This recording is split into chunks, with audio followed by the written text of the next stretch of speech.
ನಿರ್ಮಾಣ ಮಾಡಬೇಕು ಅಂತ ಯಾಕೆ ಅನ್ನಿಸ್ತು ತಮಗೆ? ಇಲ್ಲ, ನಾನು ಮನೆಯಲ್ಲಿ ಸಿನಿಮಾ ವಾತಾವರಣ ನೋಡಿದ್ರಿಂದ ನಮಗೂ ಇವಾಗ ಏನು ಕೆಲಸ ಇಲ್ಲ. ಮಗ ಎಲ್ಲಾ ಕಡೆನೂ ಮಾಡ್ಕೊಂಡಿದ್ದಾನೆ, ಮಗಳು ಚೆನ್ನಾಗಿದ್ದಾಳೆ. ನನಗೂ ಅಂಕಲ್ಗೂ ಒಂದೇನೋ ಒಂದು ಇಂಡಸ್ಟ್ರಿಗೆ ಒಂದೇನಾದ್ರು ಮಾಡೋಣ ಅಂತ. ನೀನ್ ಮಾಡ್ತೀಯ ಮಾಡು ಅಂತ ನಮ್ಮನೆಯವರೇ ಪ್ರೇರಣೆ. ನನ್ಗೂ ಖುಷಿ ಇತ್ತು, ಬಂದಿದ್ದೀನಿ. ಯಾಕೆ ಅಂದ್ರೆ ನಂಗೆ ಟೈಮ್ ಪಾಸ್ ಆಗ್ತಿಲ್ಲ, ಏನು ಕೆಲಸ ಇಲ್ಲ. ಆಕ್ಟಿಂಗ್ ಏನಾದ್ರು ಮಾಡ್ಬೇಕು ಅನ್ಕೊಂಡು? ಇಲ್ಲ ಆಕ್ಟಿಂಗ್ ಎಲ್ಲ ನಂಗೆ ಇಂಟ್ರೆಸ್ಟ್ ಇಲ್ಲ, ನಾನು ಮಾಡೋದಿಲ್ಲ. ಅದಿಲ್ಲ ನಂಗೆ, ಹೇಳಿಲ್ಲ.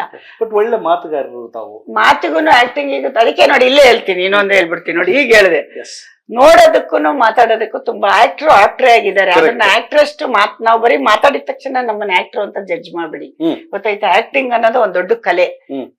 ಅದು ನಾವು ಈಗ ಈಗ ಅವ್ರ ಕಲೆಗಾರನ್ ಕೂರ್ಸಿದ್ರು ನಮ್ಮಷ್ಟು ಜೋರಾಗಿ ಮಾತಾಡಕ್ ಬರಲ್ಲ ಅವ್ರಿಗೆ. ಯಾಕೇಳಿ ಅವ್ರಿಗೆ ಸರಸ್ವತಿ ಒಲ್ದು ಬಿಟ್ಟಿರ್ತಾಳೆ. ನಾವು ಬಡ ಮಾತಾಡಿದ ತಕ್ಷಣ ಅವ್ರ ಬ್ಯಾಚಿಗೆ ನಾವು ಬರಕ್ ಆಗಲ್ಲ, ಗೊತ್ತಾಯ್ತಾ? ಈಗ ನೀವು ಇಷ್ಟು ಚೆನ್ನಾಗಿ ಕುತ್ಕೊಂಡು ಇಂಟರ್ವ್ಯೂ ಮಾಡ್ತಾ ಇದ್ದೀರಾ. ನೀವ್ ಇಲ್ಲಿ ಕೂತ್ ನಾನು ಇಲ್ಲಿ ಕೂತ್ರೆ ನಾವಿಬ್ರು ತೂಕಕ್ಕೆ ಹಾಕಕ್ಕಾಗಲ್ಲ. ನೀವೇ ನಾನೇ. ಅದನ್ನ ಮೇಲಿಂದ ನೋಡಿ ಅಳಿಬಾರ್ದು. ಕರೆಕ್ಟ್. ಸೊ ಈ ಸಿನಿಮಾ ನಿಮ್ಗೆ ಖುಷಿ ತಂದು ಕೊಟ್ಟಿದೆ. ಮುಂದೆ ಯಾವ ಪ್ರಾಜೆಕ್ಟ್ ಮಾಡ್ಬೇಕು ಅನ್ಕೊಂಡು ಆಗಿದೆಯಲ್ಲ? ಶರಣಗ್ ಮಾಡಕ್ಕೆ ಅನೌನ್ಸ್ ಮಾಡಿದೀನಿ. ನಮ್ ಶರಣ್ಗೆ ನಂದು ಮಾತುಕತೆಯಲ್ಲಿ ಇದೆ, ಇನ್ನು ಶುರು ಮಾಡಿಲ್ಲ ಅದನ್ನ.